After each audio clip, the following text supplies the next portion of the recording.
ജില്ലയിൽ 1964 ചട്ടപ്രകാരമുള്ള പട്ടയ വിതരണത്തിന് വിലക്ക് ഏർപ്പെടുത്തിയ ഹൈക്കോടതി ഉത്തരവിൽ പുനഃപരിശോധന വൈകും. കഴിഞ്ഞ ദിവസം ഹൈക്കോടതി കേസ് പരിഗണിക്കുന്നത് അടുത്ത ചൊവ്വാഴ്ചത്തേക്ക് മാറ്റിയിരുന്നു. സർക്കാർ കോടതിയിൽ സത്യവാങ്മൂലം നൽകിയെങ്കിലും ഇതിൽ വ്യക്തതയില്ലാത്തതിനാലാണ് കേസ് പരിഗണിക്കുന്നത് വീണ്ടും മാറ്റിയത് എന്നാണ് സൂചന. 2024 ജനുവരി 10-നാണ് 64-ലെ ഭൂപതിവ് ചട്ടപ്രകാരമുള്ള പട്ടയങ്ങൾ നൽകുന്നതിന് വിലക്കേർപ്പെടുത്തി ഹൈക്കോടതിയുടെ ഉത്തരവിറങ്ങിയത്. ചട്ടം ലംഘിച്ച് കയ്യേറ്റ ഭൂമിക്കും പട്ടയം നൽകുന്നതും ഭൂപതിവ് ചട്ടത്തിന്റെ നിയമസാധുത ചോദ്യം ചെയ്തും പരിസ്ഥിതി സംഘടന നൽകിയ ഹർജിയിലാണ് കോടതി ഉത്തരവിറക്കിയത്. 2 വർഷം കോടതി വിലക്ക് നീക്കുന്നതിന് സർക്കാരിന്റെ ഭാഗത്തുനിന്ന് കാര്യമായ ഇടപെടലുകൾ ഉണ്ടായില്ല.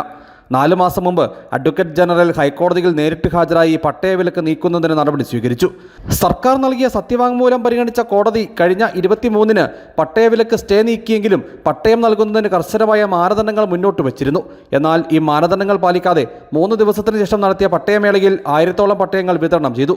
ഇത് ശ്രദ്ധയിൽപ്പെട്ടതോടെയാണ് കോടതി വീണ്ടും പട്ടയ നടപടികൾ വിലക്കി ഉത്തരവിറക്കിയത്. ഇതോടെ കോടതി ഉത്തരവ് മൂലം ജില്ലയിലെ പട്ടയ നടപടികൾ വീണ്ടും അനിശ്ചിതത്വത്തിലായി.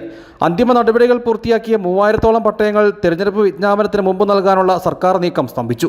ഈ സർക്കാരിന്റെ കാലത്ത് 7 പട്ടയമേളകളിലായി 10,595 പട്ടയങ്ങളാണ് ജില്ലയിൽ വിതരണം ചെയ്തത്. ഒന്നാം LDF സർക്കാരിന്റെ കാലത്ത് 6 പട്ടയമേളകളിലായി 33,018 പട്ടയങ്ങളും വിതരണം ചെയ്തിരുന്നു. ജില്ലയിൽ 1,00,000-ലധികം സ്ഥല ഉടമകളാണ് ഇനിയും പട്ടയത്തിനായി കാത്തിരിക്കുന്നത്. News bureau, Adimali.